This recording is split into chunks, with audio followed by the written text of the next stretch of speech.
So Ellery, how effectively did we engage with our grantees and communities, and what feedback did we receive on that? Yeah, I think we are constantly thinking about how we can effectively engage with our grantees and the communities surrounding them or surrounding our kind of bubble of Siegel Family Endowment all the time. And we even do kind of like this annual review if we can always do better. So we're always iterating on this process.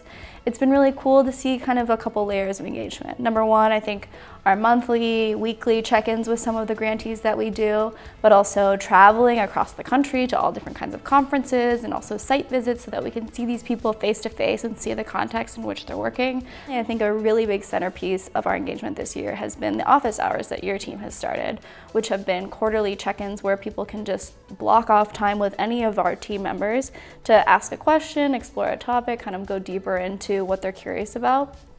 And that's been really cool to see how we can have these casual, laid-back conversations that have no agenda and see what comes out of those. Because personally, on the external engagements team, we've seen a lot come out of them when it comes to them offhandedly mentioning a project that we would love to jump in and help on to make sure it's amplified and intercepted to the best audiences that it can be so that they get the most bang out of their buck for the efforts and the wonderful kind of thinking that they're doing.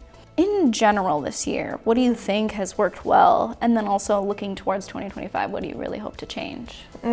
I think a lot of things have worked well this year. It's been a really exciting year for us, but I think for me personally, the launch of our Knowledge and Impact team has been really great. It's brand new this year in that we've always done inquiry-based grant making, but this is the first time that we'll ever have devoted staff time towards supporting that inquiry, rather than just having all of our folks working ad hoc on it.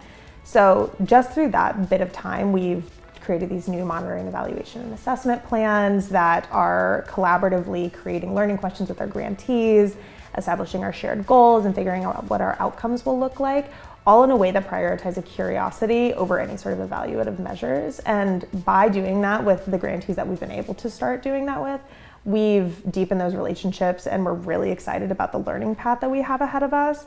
Another really exciting thing is that we have started the mapping of our ecosystem of grantees back to our strategy. So we're starting to build out like this really awesome constellation of the work that we're collaborating on and finding where the intersections are and where there are pockets of excellence and where there maybe are gaps where we're not investing in yet. So it's really exciting to think about the strategic roadmap that we can build from those sort of exercises. I think as far as what we're hoping to change, I think change and Siegel are kind of synonymous. Like if you know us, you know that iteration is really core to our work.